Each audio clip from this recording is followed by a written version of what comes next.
I'm telling you right now, because we've been following every inch of this, they're really doing a great job in terms of putting together all kinds of protocols and procedures and just really good organization, and you need to have that.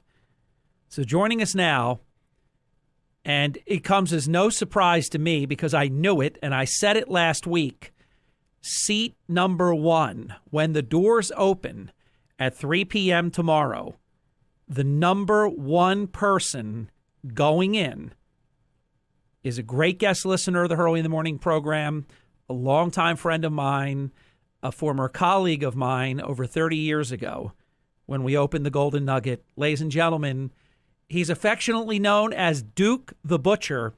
Ladies and gentlemen, only one person can do this at any President Trump rally, and Duke has done it. He is sitting in the pole position.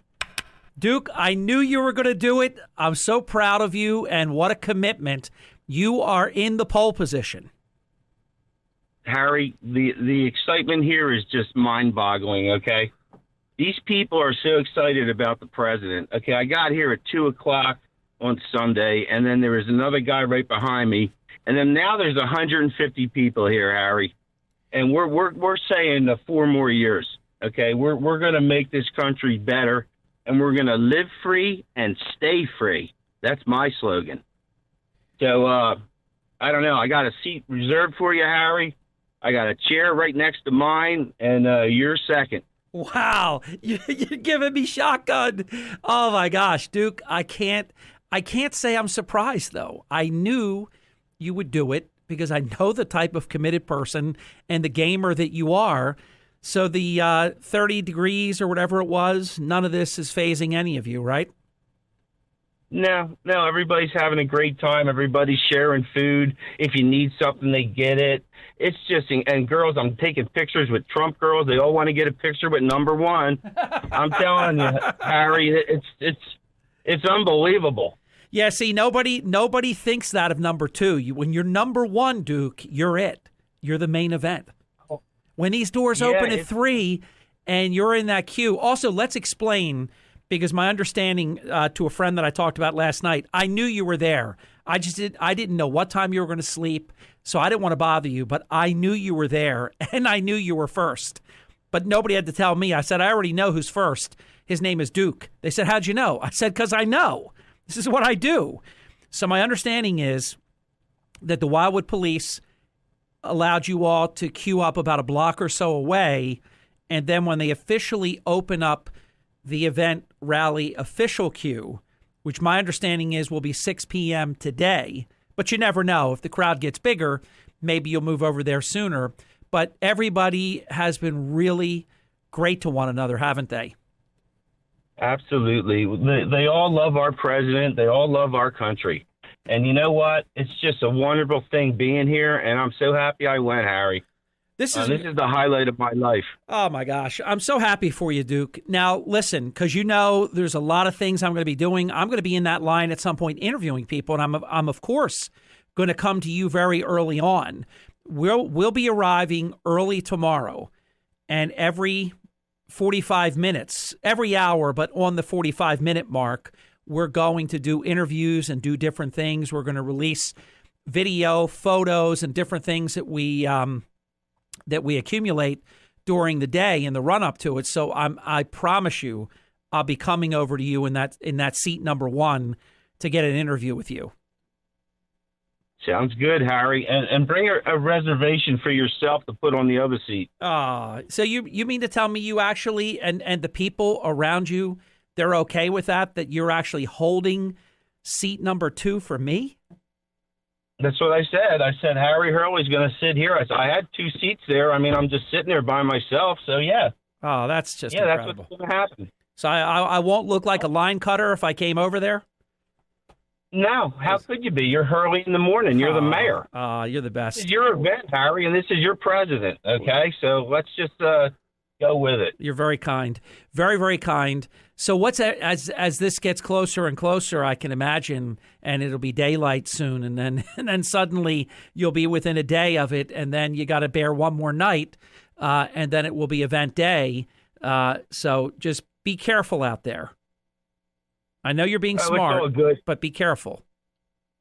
The police are all around us. I mean, they're like, we had fire trucks pulling up. I mean, we had Trump vans pulling up. Yeah, I'm not worried about your security. That's the safest street in America for the next 2 days. Not worried about your security.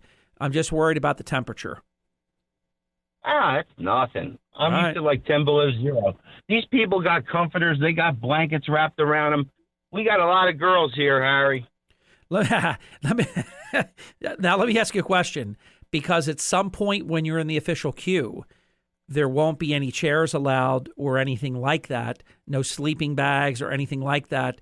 When you get into that official queue, which could be more than a day, well, not more than a day, about 21 hours before the doors to the convention center will open, are you prepared to be in that line for 21 hours? Yeah, I think we're going to just bring our chairs. You know, we all got chairs. So even if they don't, I'll just sit on the ground for 40 hours. I don't care. Yeah, maybe for outside they won't mind. And you've been there for so long that I think you almost will get super special papal consideration for being such patriots. But on the list of items, and you can let people know if they want, Duke, go to our website, the station website, WPGTalkRadio.com, and just look at my column. We have all the banned items that are not allowed to go into the convention center, into the event. It's important to have. Well, I'm not taking anything in. I'm just chucking the chair right there, and someone out in the crowd can use it. All right, I got you. So you went disposable. When you go for that front door, you're not taking any of that stuff. You can't. They won't let it in.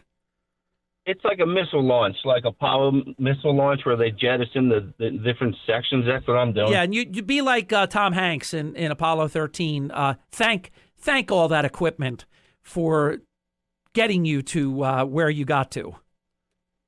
Actually, you got to thank the president for bringing our country to where it is right now from where it was when Obama was in. I mean, come on, Harry. We are rolling in this country right now, and ain't nothing stopping the Trump train. Hey, listen, Obama told us 1% GDP.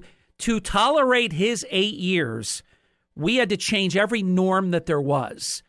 That he supported perps and not police, that he badmouthed America here and abroad especially, that he coddled enemies and was bad to our friends. I could go on and on and on. That what does Trump have? A magic wand? You can't create jobs. You can't bring back manufacturing. You can't. He kept telling us, America, we can't. And President Trump said, America is going to be great again. And we grew to 4.1% GDP. We've crushed that 1% ceiling that Obama had created purely because his policies sucked. And it is. This is truly an incredible time in this country. It's very important. It's important that everybody votes. Duke, are you near? Are you near? Are people sleeping? Did you go away somewhere quietly right now? Are there people around you right now? My car is parked like almost at the stop sign where I could just walk across the street and get in my chair. And I'm just watching everybody. And your car, Duke, your car is in a legal spot for the entire event, so you're going to be able to stay there? Yeah. But no, once we get staged on the boardwalk, my car will be at where this park is. So it'll be like a couple blocks. I'll be a couple blocks away, but no big deal. So you got it all wired. What'd you do when you arrived? Did you just have to figure it out, or did they know that there would be some very early people and they had it all set up with where you could be and so on and so forth? How did you learn your way around? Well, I surveyed the whole system, and then I went right to where I thought they would start. And then the guys told me that it's over at the park because I was staged at the place where we're going to stage tonight, right near the convention center. You know what I mean? Yeah. You'll see when you come. But you got to start out on Davis Avenue, and then you walk in through this field, then down the block, then you go to another corral, and then you go up on the boardwalk. I saw where they have sort of the almost looks like cattle, like the lanes of the metal. Yeah, that's what I'm talking about. Yeah. I saw we had video here in the studio we have a camera right from Wildwood in here, and I could see all that being put together on Friday of last week. Duke, I knew you'd get there, and I knew that you would be number one. It's really incredible. Very few people I would say this about. I knew it. I just never even had to think about it. I knew you'd be the first. I knew we'd be having this conversation. So for me, I feel like we've already had this conversation because I knew exactly where you were going to be in the pole position. And I have to tell you, it means a lot to me that you saved me number two. I just don't want to be any type of controversy, though, if anybody in the area thinks that, there's a line cutter or something like that. But I really appreciate it. No, I'm going to clear it with all the guys in the front, okay? Don't worry about it, Harry. It's all good. You're a good man. You're a good friend. And congratulations, because only one person can be number one, and you did it. Awesome. Thanks, right, Harry. Keep in touch. You have my cell phone, so throughout the morning and then tomorrow morning as well, if anything's going on, you think there's something exciting to update our listeners on or something that's newsworthy, give me a text, and I'll call you and I'll get you on. Yeah, well, I'll be calling you at 6 in the morning. Okay, good. But something could happen at 7, at 8, at 9. You see what I'm saying? Yeah, I know, but you're going to have to text me your number, that I can text back or call. Well, text you have my cell phone, right? Remember I sent you? No, I thought I sent it to you. No, you have mine. All right, I'm going to send you a text. And then even though it will tell you what my number is, I'll write what my number is. And this way, I won't be bothering you. If you think there's something newsworthy, text me, and then I'll call you and we'll get you on. But we'll do 6 o'clock again tomorrow. That we'll say is a standing appointment. But there may be something that happens later today or later tomorrow that you want to talk about. I'll send you my information, okay? Yeah, sounds good, Harry. Thank you so much. Yeah, write me back so I know I have the right cell, but I'm sure I do. Okay. Okay, man. Congratulations, Duke. All right. All right, thanks, and thanks for thinking of me.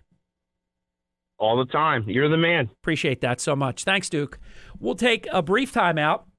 More of your phone calls to follow.